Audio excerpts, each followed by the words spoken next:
बिस्मिल्लाहिर्रहमानिर्रहीम।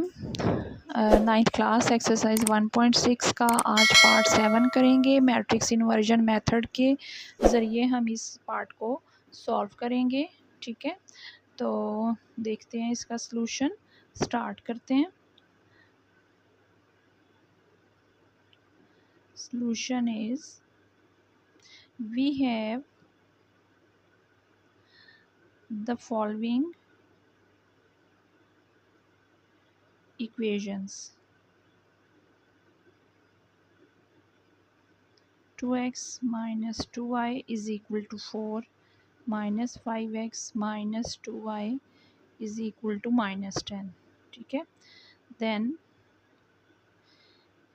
2 minus 5 coefficient of x लिख लेंगे, दूसरे कॉलम में कोएफिशिएंट्स ऑफ y लिख लेंगे, into x y variable equal के बाद कॉन्स्टेंट्स। ठीक है, एंड वी नो x, इसको a मैट्रिक्स कहेंगे, इसको x और इज इक्वल टू b कहेंगे। ठीक है, अब दिस इम्प्लाइज हम बताएंगे a जो है हम मैट्रिक्स ऑफ कोएफिशिएंट्स का नाम रख रहे हैं। ठीक है, और कैपिटल X जो है वो वेरिएबल्स का मैट्रिक्स होगा और B जो है वो कांस्टेंट टर्म्स का मैट्रिक्स होगा, इस तरीके से। ठीक है, तो इनके नाम भी आगे हमने, क्योंकि x और y की वैल्यूज़ फाइंड करनी है, तो फिर दिस इम्प्लाइज के कैपिटल X इधर रहेगा और ये A इन्वर्स B बन जाएगा। हमने इसको सॉल्व करना है A इन्वर्स के लिए। ठीक है, जब वो आएगा फिर हम B से मल्टीप्लाई करेंगे, फिर X कॉलम यानी वेरिएबल्स की वैल्यूज़ हमें पता चल जाएंगी। तो इन्वर्स के लिए सबसे पहले हम डिटर्मिनेंट फाइंड करते हैं A का। 2 - 5 - 2 - 2 ये डायगोनल एंट्रीज़ होती हैं। सबसे पहले हमने डायगोनल एंट्रीज़ को मल्टीप्लाई करना होता है, माइनस के बाद बाकी एंट्रीज़ को मल्टीप्लाई करते हैं। ये आपने याद रखना है, माइनस माइनस के सेंटर में माइनस के बाद बाकियों को मल्टीप्लाई करना है। Minus minus plus, plus into minus minus. ठीक है, तो ये हमारे पास -14 आ गया। This implies A determinant is equal to -14। तो अब हम इसका एडजॉइंट फाइंड कर लेते हैं। एडजॉइंट के लिए हम इंटरचेंज करेंगे डायगोनल एंट्रीज़ को। ठीक है, ये इंटरचेंज हो गई और ये दोनों अपने साइंस जो है वो चेंज करेंगे। ठीक है, तो हम लिखेंगे therefore A inverse is equal to adjoint of A over A determinant. ठीक है, तो अब इसमें हम वैल्यूज़ पुट कर देंगे। एडजॉइंट ऑफ A भी हम मालूम कर चुके हैं। ठीक है, तो वो पुट कर देते हैं। तो this implies A inverse is equal to adjoint है -2 5 2 एंड 2 और A डिटर्मिनेंट जो है वो है हमारे पास -14। तो ये हो जाएगा 1/-14 इंटू -2 5, इस तरह से अलग करके लिख लेते होते हैं। ठीक है, अब ये जो है -1/14 ये मल्टीप्लाई होगा, तो चलें इसे मल्टीप्लाई करते हैं। यस, ये मल्टीप्लाई होगा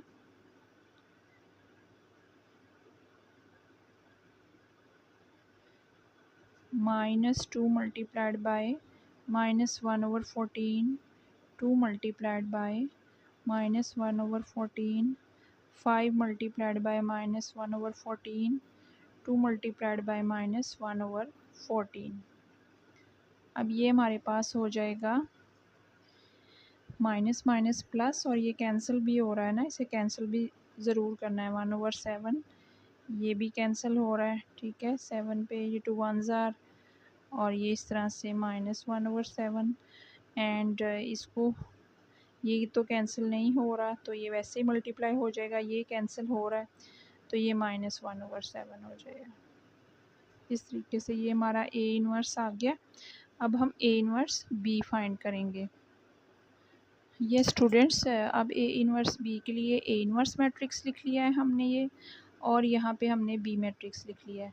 तो अब हम इन्हें रोज़ मल्टीप्लाइड बाय कॉलम, हम इस तरह से इसे सॉल्व करेंगे। 1/7 multiplied by 4 plus -1/7 multiplied by -10।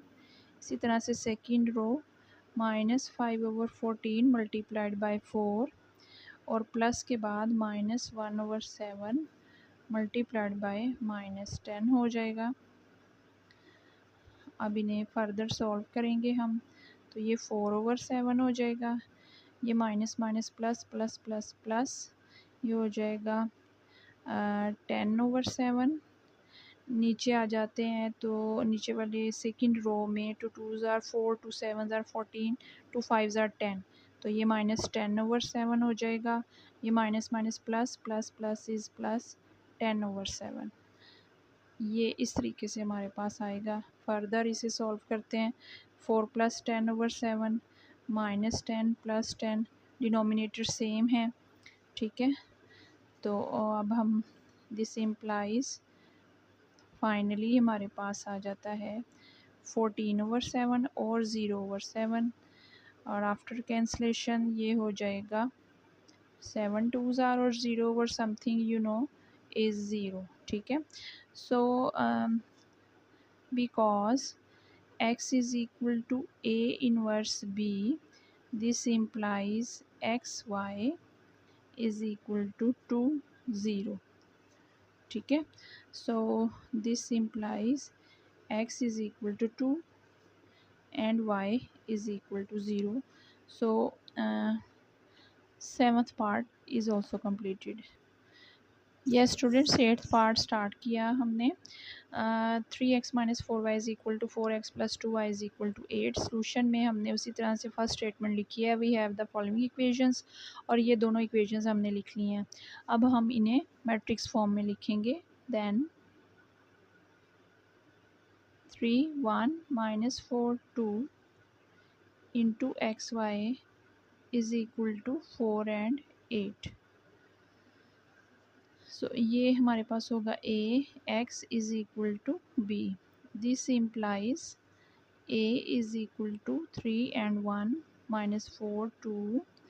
X is matrix of variables, B is matrix of constants. ये आपने याद रखना है हमेशा। सो दिस इम्प्लाइज फिर क्योंकि एक्स किसके इक्वल होगा, ए इनवर्स बी के। अब हम फर्दर इसी को लेके आगे सॉल्यूशन करेंगे जिस तरह हमने पिछले सारे क्वेश्चंस में किया है, ठीक है। तो डिटर्मिनेंट चाहिए सबसे पहले, तो ए डिटर्मिनेंट, देयरफॉर ए डिटर्मिनेंट 3 1 - 4 2, इन दोनों को मल्टीप्लाई करेंगे। 3 × 2 -4 × 1, 6 -+ 4, ये हमारे पास 10 आ गया, ठीक है। हमारे पास जो है वो this implies A determinant is equal to 10। Determinant आ गया है, तो therefore adjoint of A find करेंगे। एडजॉइंट ऑफ ए के लिए डायगोनल एंट्रीज इंटरचेंज हो जाएंगी और नॉन डायगोनल के साइंस चेंज हो जाएंगे, ठीक है, इस तरीके से। सो अब ए इनवर्स फाइंड करना रह गया है, वो होगा adjoint of A over A determinant. अब एडजॉइंट ऑफ ए जो है वो लिख लें 2 - 1 4 and 3 और ये नीचे 10, ये 1/10 2 - 1 4 and 3। अब ये 10 जो है वो मल्टीप्लाई होगा, तो मल्टीप्लाई कर लेते हैं हर एक एंट्री के साथ इसको। इस तरीके से होगा 2 × 1/10, 4 × 1/10, -1 × 1/10, 3 × 1/10, ये 2 1s are 2 5s are 2 2s are 2 5s are और कैंसलेशन। अब ये 1 1s are over 5, 2 1s are 2/5, -1/10 और ये 3/10 हो जाएगा हमारे पास इस तरीके से, ठीक है। तो अब हम ए इनवर्स बी फाइंड करेंगे। Yes students, A inverse B के लिए ए इनवर्स लिख लिया, ये बी मैट्रिक्स लिख लिया है, ठीक है। अब हम इनकी मल्टीप्लिकेशन करेंगे। Rows will be multiplied by column. 1/5 multiplied by 4 plus के बाद दूसरी एंट्रीज़ होनी है मल्टीप्लाई, ये आपने याद रखना है। बाज़ बच्चे ये साइन भूल जाते हैं, तो जब एंट्रीज़ को मल्टीप्लाई करते हैं तो दो एंट्रीज़ को मल्टीप्लाई करने के बाद प्लस, फिर अगली एंट्रीज़ को मल्टीप्लाई करना है, फिर प्लस डालना है, फिर अगली एंट्रीज़ को करना है। ये इस सीक्वेंस को आपने याद रखना है, ठीक है। 3/10 मल्टीप्लाइड बाई 8।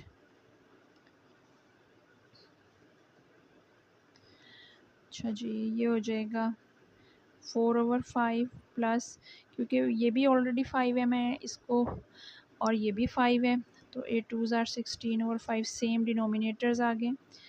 ये -4/10 कैंसलेशन तो हो रही है, मैं नहीं करी क्योंकि दोनों ही सेम हैं, तो आगे कैलकुलेशन करने में इजी रहेगा। आप कैंसिल भी कर सकते हैं, ठीक है।